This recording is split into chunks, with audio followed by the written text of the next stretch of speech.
Yeah, I know there's a story about YouTube changing its mask policy, but can I just say that the real news is that Dr. Fauci has the Fauci devotional candle on his bookshelves. You couldn't make this up. Dude, legit. Ian Miles Chong tweeted this out. Dr. Fauci has the candle. Okay, you know these devotional candles where it's like, Jesus on it or whatever? Fauci has the candle of him as Jesus. Sometimes life is just funny, huh? Okay, I had to lead with that just because it's too good to ignore. But the real story here is that YouTube updated its policies. So last night, we had on Joe Latapo. He is the Florida Surgeon General working alongside Ron DeSantis. He's the top doctor in Florida. He's a good dude. He was a calm, reasonable, rational dude. He was a doctor. He took a look at my wrist. How about that? And then he joked, I agreed not to sue him. Yeah. So here's what we got. YouTube updated its policies to no longer ban claims that masks do not play a role in preventing spread of COVID. Essentially, you are now allowed to claim masks don't work. What Joe was saying was that I made the joke. I don't know if people got it. He was like, there was a 10% reduction in what's the word? I don't know the scientific terms, but virality of some sort. And what that means is if there was a seroprevalence, I think that's the word. He said if there was a 12% seroprevalence of the virus, people who wore masks saw 11% seroprevalence, so a reduction of in total of 1%, but a relative 10% reduction between one group to the other. And he called it clever or whatever. And I was like, look, we have a couple stories we got to go through because this is why this is big news that it's been removed. From the LA Daily News, mask mandate didn't work against COVID-19 in LA, say doctors from USC and UCLA. Letter from doctor said masking has limited effect and it's best to stress vaccines. Other doctors still back masks. I asked Dr. Latapo on the Timcast member segment about vaccines, and he's fairly neutral. The science is the science. He's like, it's not a question of, he said he doesn't view it in terms of like, does it work or does it not work? Like, it's not absolute. It's like, are they, I don't know exactly how he explained it, but it was, my understanding was kind of like, what's the efficacy? What's the reduction? What's the general, response we see in the population and things like that. And he was very critical of the pharmaceutical industries and the political gamesmanship that's been going on around it. But he was a relatively, moderate guy when it came to all of this stuff. Take a look at this tweet. I said, essentially, you are now allowed to claim that masks don't work. Let me just jump right to the YouTube misinformation policy here. I don't know exactly when the update happened. I've been checking the archives, but I can tell you from April of this year, there was the ban in place, and Dan Bongino actually got suspended and demonetized in January for questioning mask fascists. Are they going to apologize? No, and I'll explain why in a moment. Here's the COVID-19 medical misinformation policy from YouTube. YouTube doesn't allow content about COVID-19 that poses serious risk of egregious harm. YouTube doesn't allow content that spreads medical misinformation, etc., etc. And they're going to mention there's some things that have been in place for a while. Notably, it's misinformation to recommend the use of ivermectin or hydroxychloroquine. Look, I've never been a big fan of either. I'll be completely honest. Never been a big fan. A lot of people have come out and they were saying things about ivermectin. I was just like, guys, I've looked at a lot of the data and I can understand there's observational studies and there's conflicting information on this one. I think there's tribal things around this where people wanted it to work and other people didn't. Joe Rogan said that it was a protease inhibitor and that interfered with the virus's ability to replicate and things like that. Look, when I got sick, I got monoclonal antibodies, which was an EUA authorized treatment. Not that I'm a big fan of the government or anything. And I got better. And then they wanted me to take ivermectin, and I didn't want to. I did not think it worked. In fact, the argument I made to Joe was that in Uttar Pradesh, this is a province, I guess you'd call it, in India, the idea was that by treating parasites, it freed up the immune system to go after COVID, and that's why they saw improvement. Joe disagreed with me and said, no, it's a protease inhibitor. I've looked at the website, looked at the data, never been a big fan. I'm not interested in making claims about any medical treatment. Why? Well, for one, I don't want to get sued. I think YouTube feels the same way. My attitude has always been to talk to a doctor. And while people always come out and they say things like, no, Tim, doctors are wrong. I'm like, dude, then get a better doctor. Like, if you went to a doctor because you like broke your hand and he was like, I recommend amputation, you'd be like, dude, it's just broken. I need it set. Amputation. You'd go to a different doctor. That's the ultimate point. Anyway, I don't care too much about this. I don't want to rehash old stories because the interesting thing here is this. Prevention misinformation, sorry. Content that promotes prevention methods that contradict local health authorities and the World Health Organization. Well, I'll make it simple for you. I will press Control F and I will type in mask. Nothing comes up. Not a single word mask appearing in YouTube's policies. Okay? There are no misinformation policies pertaining to masks. Claims that there are guaranteed prevention methods for COVID-19. Wait a minute. That kind of goes against masks. People were telling you to wear masks to prevent COVID. You can't claim that? Okay, well, I'm not claiming that. Claims that any medication or vaccination is guaranteed prevention method for COVID-19. Now, this is an interesting thing. That has been the policy for as long as I know. I'm pretty sure that's been the policy for a while now, that you can't claim the vaccine guarantees that you won't get it. The funny thing is a lot of politicians did. Guess which politician got banned? Rand Paul. Well, we'll get into all that. Take a look. Claims that ivermectin or hydroxychloroquine are safe to use in the prevention of COVID-19 are not allowed. Claims about vaccines, vaccinations that contradict expert consensus, blah, blah, blah. All right, my friends, I would like to pop you over to this archive.ph from September of 2021. Actually, I think I have April. April of 2021. In April of 2021, we can see here in the prevention misinformation section, it says, claims that wearing a mask is dangerous or causes negative physical health effects. That's been removed. YouTube, are you saying now that it is okay to claim that masks cause problems? Below that, claims that masks do not play a role in preventing the contraction or transmission of COVID-19. The CDC still says data shows masks work. This is what I don't understand. YouTube is saying we can't contradict the World Health Organization. Do they say the CDC as well? No, just the World Health. Well, hold on. Let me jump over. Here's the current policy. They say you can't go against the World Health Organization, but not the CDC. Okay, well, whatever, I guess. Now, isn't that weird? In the United States, we have a CDC, Center for Disease Control and Prevention. They say masks work. YouTube says doesn't matter anymore. You only got to adhere to what the World Health Organization says. Okay, well, look, I'm never one to try and, you guys know me. I don't care to push any of this stuff. I don't know, whatever. I'll mention this too. In September of 2021, in September of 2020, there was no mask policy. So this is what I was going to bring up before. Transmission misinformation does not mention anything pertaining to masks in September of 2020. In April of 2021, this was the first instance I saw of YouTube's policy, including you can't say masks don't work or whatever. Today, if you go to, this is the non-archived version, this is the live version of the website, it does not mention masks at all. That's big. Probably because we have this reporting. This is from August 15th, so I wonder when YouTube updated, saying, a letter from top-level doctors and researchers arguing against the effectiveness of indoor mask mandates, along with pushback from health departments, cities, and business groups, possibly played a role in a surprise decision not to reinstitute the mask mandate in Los Angeles County last month.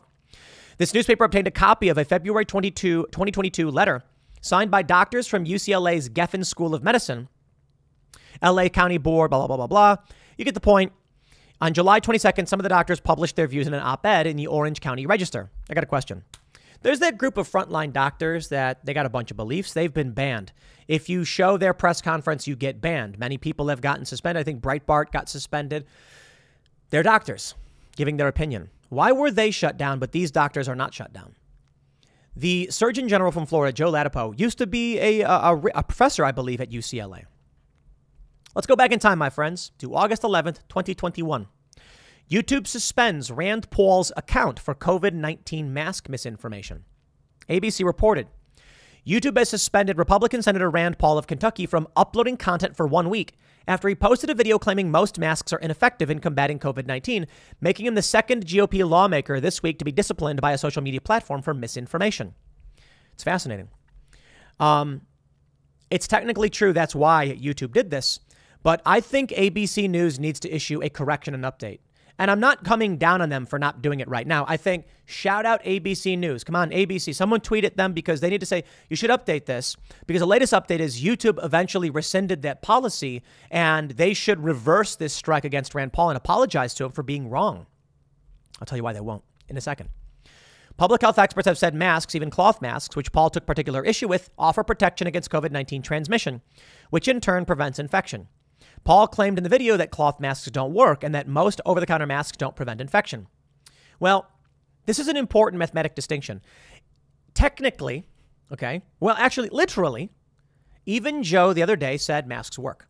He didn't quite put it like that, though. He said a 10% relative reduction is a 1% reduction. And I said, sounds like you're saying masks work. And I mean, that's the reality. This is what I've long maintained. Dude, it's kind of common sense that if you're wearing a mask, you won't spit on people. Even Joe agreed. Yeah. And that will prevent some transmission. However, according to the data coming out from UCLA, or I should say, according to the scientists, they're saying now that it actually didn't do anything. I think it's fair to say it probably did almost nothing is what they're trying to get across. That is to say that the masks did have some effect, maybe not enough to actually warrant any of the mandates or whatever the policies are. Far be it from me. I'm not a doctor. You should go talk to a doctor. Hey, wait a minute. Rand Paul is a doctor. How come Rand Paul was suspended from YouTube and taken down when he's literally a doctor? Okay, he's a dentist or something, right? I don't know. Let me tell you why. Let me tell you about the real issue here. Why these two men were suspended. Dan Bongino jumped ship. He went to the Rumble where he had more subscribers anyway. January 15th. So only a few months after Rand Paul got hit, The Wrap reports popular conservative pundit Dan Bongino had his YouTube channel temporarily suspended and demonetized Friday after he said in a video that masks are useless in stopping the spread of COVID-19. The suspension lasts a week. This is the Fox News personality's first strike on the platform. He had 870,000 subscribers. His Bongino Report Twitter account tweeted Friday, breaking, YouTube just suspended Dan's channel for daring to question the mask fascists. I guess they were waiting for an apology from us, but that's not quite how it worked out for them. The tweet shared a screenshot and said it was an email Bongino had sent to a YouTube representative. In the note, he wrote, "If I said I was surprised here, I'd be lying. We knew it was just a matter of time before the tyrannical free speech hating BS big tech S-hole you work for would try to silence us. I anxiously waited for this moment, however, as I've said on my show many times." He went on to say he's an investor in Rumble, the YouTube competitor, that has attracted a number of conservative creators in recent months. He called it a video platform that respects free speech. As a matter of fact, he said, "I have more than double the number of followers there than on your ish platform." And he's correct. But a lot of people have said, Tim, why don't you quit YouTube and go to Rumble? We do post everything on Rumble, but we primarily are on YouTube. Why? 95% of Gen Z is on YouTube. That's extremely important. Respect to Dan Bongino for, he's got a much bigger platform, but I don't think he should have just walked away. That being said, they suspended him. I think maybe he should file a defamation against YouTube because this took money from him and they claimed it was misinformation when it wasn't. No, seriously, issuing a strike, suspending the channel is a public statement of fact. You pushed disinformation, breaking our rules. I don't know, there may be a Section 230 thing there, but the question is claiming it's misinformation. That's what I challenge on. YouTube's rules say it is misinformation. So if they were to suspend you right now for something that could be discernibly, which is, not disinformation, I think you may have an argument there and maybe it should be pursued. But anyway, look, I'm not going to tell Dan how to run his business or anything like that. I'm going to tell you why they took Rand Paul and Dan Bongino down. It has nothing to do with what is true, in my opinion. It has everything to do with bending the knee and obeying the rules and doing as you're told. That's the reality. Dan Bongino was a naughty child and he needed to be punished. Rand Paul as well. You see, Rand and Dan, there you go. Sounds funny. They challenged the narrative. YouTube doesn't care what's true. They care what their agenda is. And their agenda was in favor of masks, and that was opposed by Rand Paul. Do you think YouTube will come out right now and apologize and admit fault? Of course they won't. They could get in trouble, so they won't. I'd argue that right now, depending on the information that was available in January 2015, you need to approach these things. Everybody needs to approach these things and understand what's being done here. Section 230 is a reality. Section 230 says that, they can ban you for whatever they want. Basically, that's what it says. And they can't be held responsible for what you say. But if they claim X equals misinformation and then ban you saying you pushed misinformation, well, then that's a statement of fact that you pushed misinformation. Is it an opinion? Is it YouTube's opinion?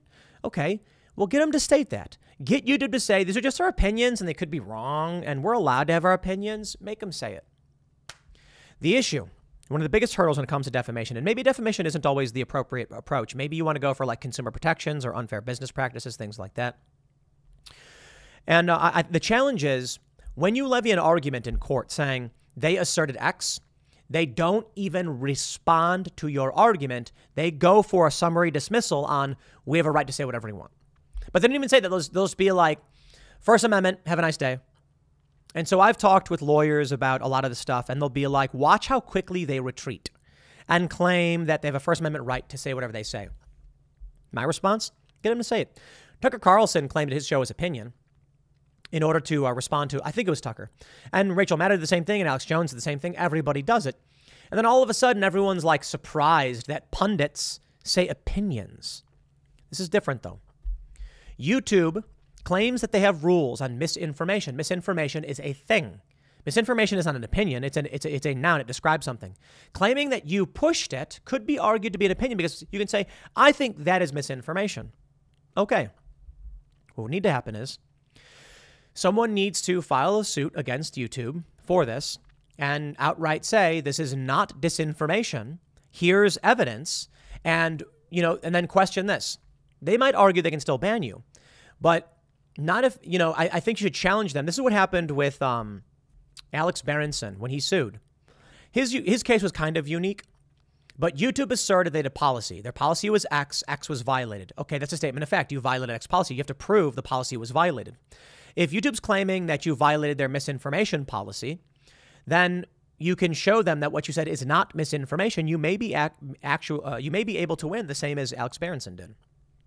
Anyway, here's the big problem with all of this. Outside of just going the lawsuit route, just let this be the shining example to all of you. There will come a time soon. I mean, technically, the time has already come. YouTube has made a bunch of claims. All of these in their misinformation policy are assertions by YouTube of fact. They say the safety of our creators, viewers, and partners is our highest priority. We look to each of you to help us protect this unique and vibrant community. It's important for you to understand our community guidelines and the role they play. Take care to read the policy, blah, blah, blah. They say their policy on COVID-19 are subject to change in response to changes to global or local health authorities' guidance on the virus. There may be a delay between new LHA and WHO guidance on policy issues, given the frequency with which this guidance changes, and our policies may not cover all of their guidance related to COVID-19, blah, blah, blah. Okay. Don't post content on YouTube if it includes any of the following: treatment misinformation, prevention misinformation, diagnostic misinformation, transmission misinformation, all of that stuff. All right. Well, I don't know what to say as to their changing policy without telling everybody. I think it's fascinating that the word mask no longer even appears here. This is so weird. Yeah. Content that promotes transmission misinformation, I suppose it's because of these universities. I suppose it's because of them. But my question then is, when you had other clinical trials questioning mask efficacy, why didn't YouTube adopt these policies? Why are they adhering to the policies of an international body and not the CDC? I don't know. They say content that denies the existence of COVID-19. They say this policy applies to videos, video descriptions, comments, live streams, and any other YouTube product or feature. Keep in mind that this isn't a complete list. Please note these policies also apply to external links in your content. This can include clickable URLs, verbally directing users to other sites in video, as well as other forms. Now, that one's really interesting. Denying that COVID exists. Now, what's really interesting here is all the other policies, you're allowed to link to other websites, but not the one that denies COVID's existence. This is really, really interesting. I don't know. They say if your content violates this policy, we'll remove the content and send you an email to let you know. This is the first time you're violating, blah, blah, blah. We may terminate your channel or account for repeated violations. Well, Rand Paul and Dan Bongino both got bumped over this. Their argument is, at the time, that's what we believed. I can respect it to a certain degree, and I mean that. You got a pandemic. You're not a doctor. What do you say? Guys, this is what medical organizations are saying, and we're going to stick to that because we don't want chaos. The problem is these one organization, they're not correct. I'll put it another way. You know, you looked, I've got my issue with NewsGuard. I've talked about it. But NewsGuard is just another organization with lower standards than Timcast, right? NewsGuard says Timcast is 82 out of 100. I say NewsGuard is 50 out of 100. Who do you listen to? This just proves it's all about trust, and there is no expert. Media Bias Fact Check, in their bias rating of us, calls us right-wing, don't care about that, said we were mostly factual, which is wrong. We are completely factual, completely. But they've had to issue some corrections. The article that they wrote is also incorrect. They falsely represent one of my arguments. They took one argument I made about one issue and combined it to another issue, completely fabricating the context. I'm assuming it was an accident. And therein lies the issue here. If you go to a rating agency, regardless of whether they're one or the other, and I've used both, but they also are just fallible people who get things wrong. There is no top tier. There is no authoritative source. There are just people feigning authority. Case in point. I'll leave it there. Next segment's coming up at 4 p.m. over at youtube.com/Timcast. Thanks for hanging out, and I'll see you all then.